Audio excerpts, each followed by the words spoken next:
Hello guys, and welcome to Astrology Coaching by Anatoly.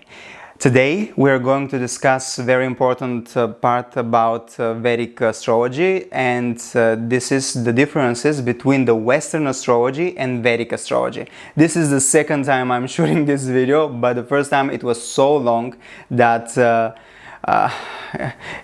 it took such a big space and I couldn't save it. So this time this will be a shorter video. If you want more information about the differences between Vedic astrology and Western astrology, you can visit my website www.astrology-coaching.com. There you can find few articles about differences between Vedic and Western astrology, and there are tables, there is really detailed information about this topic. So now we are going to check only the biggest differences between Vedic and Western astrology. Let's start it now.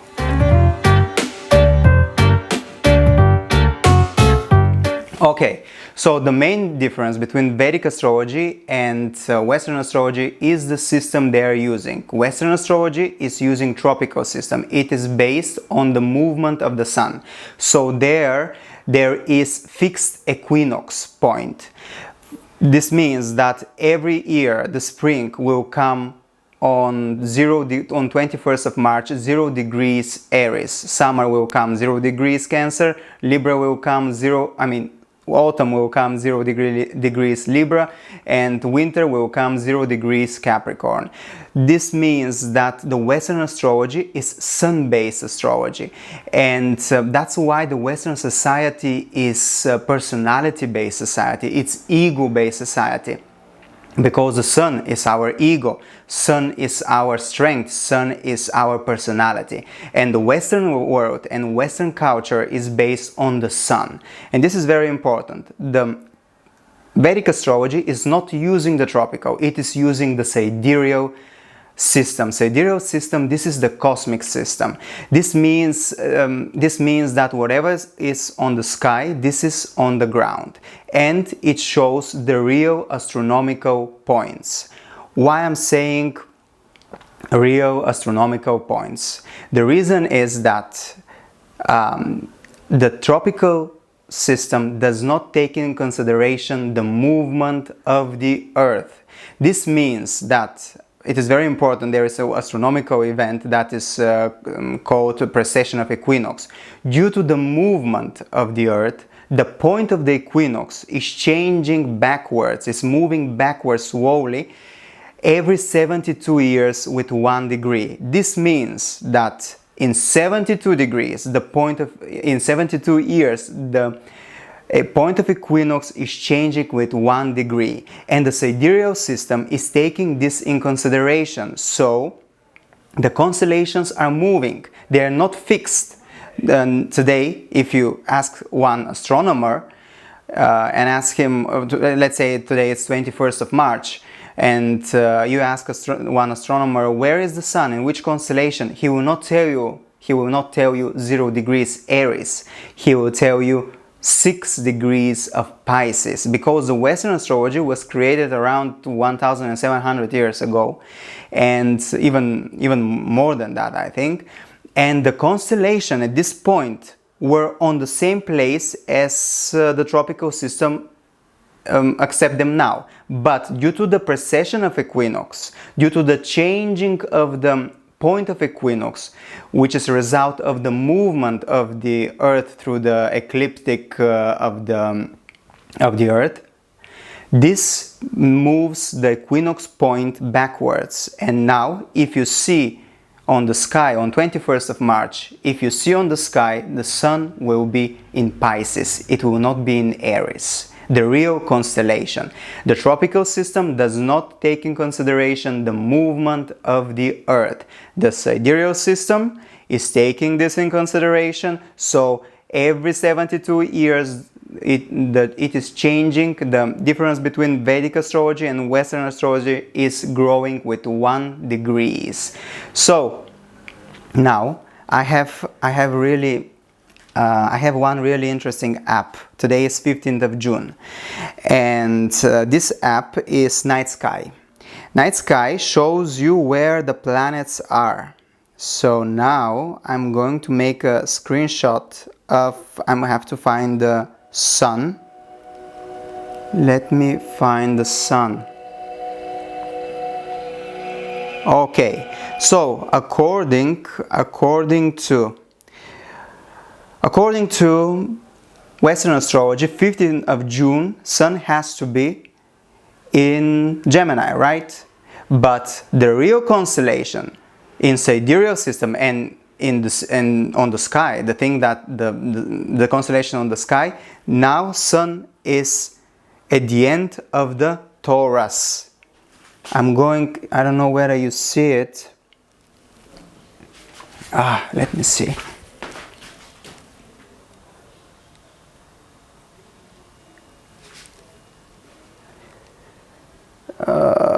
No.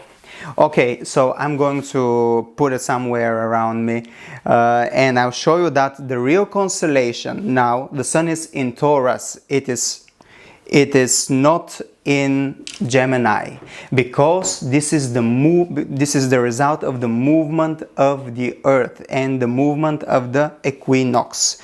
So the sidereal system is a cosmic system, and NASA, for example, is using the sidereal system. NASA is not using the tropical system. So the tropical system is fixed base equinox system.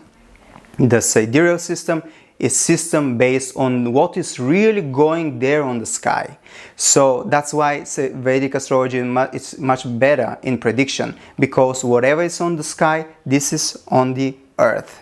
So I have put some dates now so I can show you. For example, if you are born in 1900 year, the difference between Vedic and Western astrology is 22 degrees. If you are born in 1960, the degrees are 23.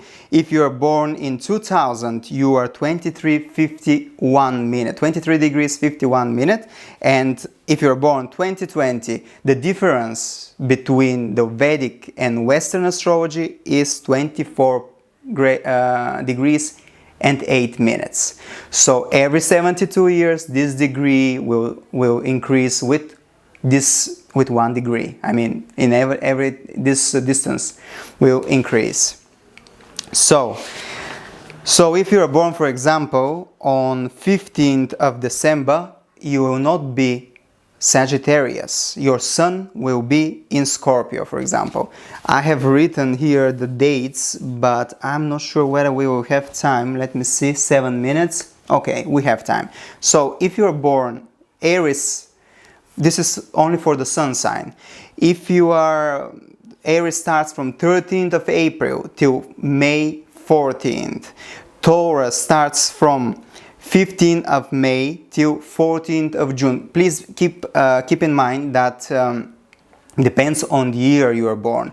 Maybe for some of you the dates of the sun sign may differ here, because if you are born in 1920, the degrees will be different. So maybe this is not the case for you, but I'm speaking for now 2020.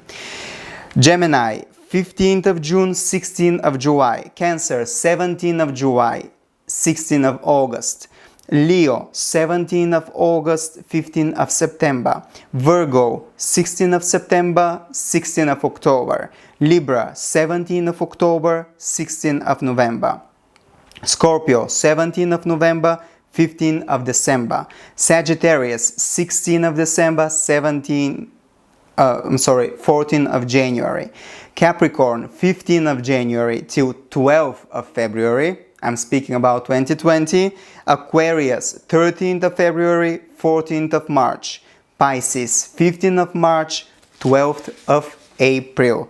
And this is very important information. So the main difference, the system, tropical and sidereal. Western world is using fixed system, so it doesn't take in consideration the movement of the Earth. For me, this is wrong. That's why for me Vedic astrology is working perfectly.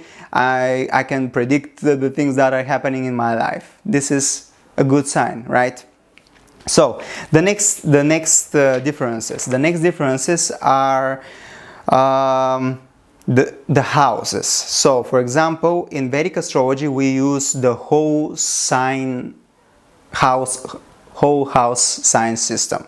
This means that first house is always one sign, second house is another sign. For example, you are born with first house Aries, then second house will be Taurus, always Taurus, third Gemini, fourth Cancer, fifth Leo, sixth Virgo, and so on till the 12th house. Still, in Western astrology, most of the astrologers are using unequal house sign based system. For example, in my Western chart, my first and second house are ruled by one sign, and my seventh and eighth house are ruled by one sign, and I'm missing the Gemini sign. I don't have in my chart Gemini, according to the Vedic astrology, according to the Western astrology. I'm sorry. So, the other thing is the planets. Vedic astrology is one of the ancient astrologies, and it uses, let's say 90% of the case, we use only the planets that we can see with a naked eye. We don't use the outer planets. We don't use Uranus, we don't use Neptune, we don't use Pluto, because we say that these planets are very, very big, and they influence not the human exactly, but they influence a whole generation. For example, when most of the astrologers, Vedic astrologers nowadays, are starting using these outer planets, Uranus, Pluto and Neptune, only when they are speaking about worldly events. Because when we are speaking about the world, it is important to use the outer planets.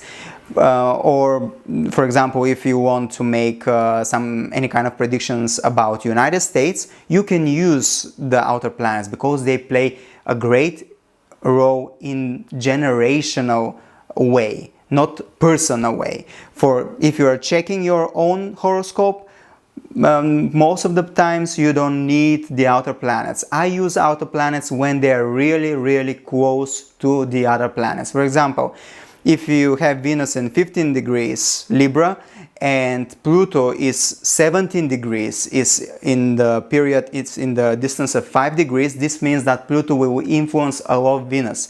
So this means that probably you get a lot of transformation through love. Maybe you will, unfortunately, you meet a lot of problems in love, a lot of betrayals, power issue. You can be obsessive in love, and it is very important to see the degrees. This is very, very important. The other big difference are the aspects. We use different kind of aspects. For example, Saturn gives third, 10th and 7th aspect. Jupiter gives 5th, 9th and 7th aspect. Mars gives 4th, 7th and 8th aspect. This is very important, but when we start speaking about the planets, I'm going to discuss this too. So we're just saying the basic differences between Vedic astrology and Western astrology. The other thing that is very important is the different techniques and the different approaches. For example, in Vedic astrology, retrograde planet is a strong planet. Yes, it brings things a little bit more slowly than the others, but it's a strong planet. We have debilitation, we have exaltation, we have multi-recona sign. This means that some planets feel happy in one sign and feels sad in other signs. We have divisional charts. These are charts for career, we have charts for marriage, we have charts for children, for happiness. We'll speak about the divisional charts more in the next lessons.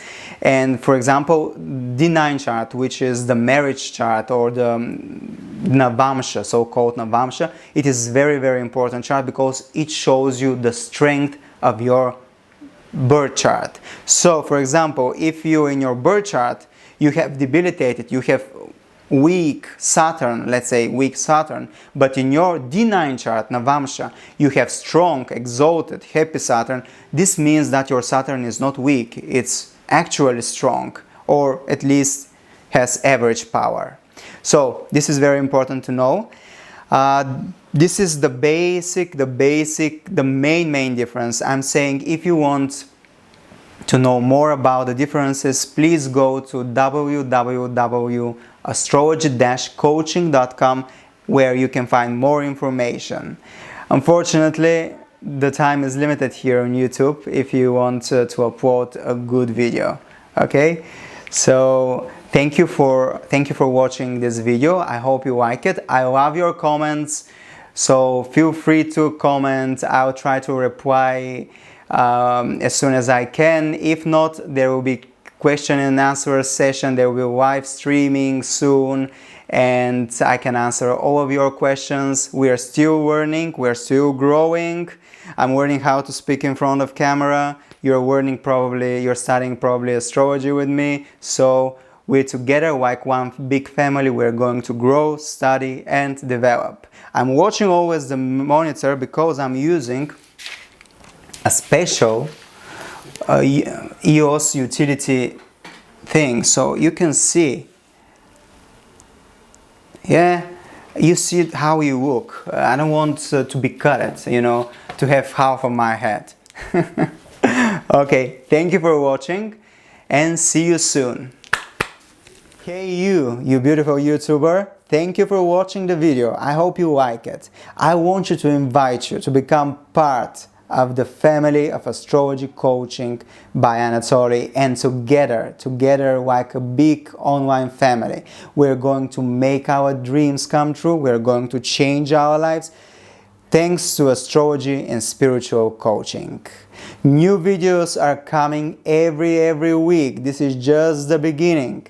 So we are going to make our dreams come true, and like the lotus flower, we will rise from the mud of our pain and we will blossom in happiness and fulfillment.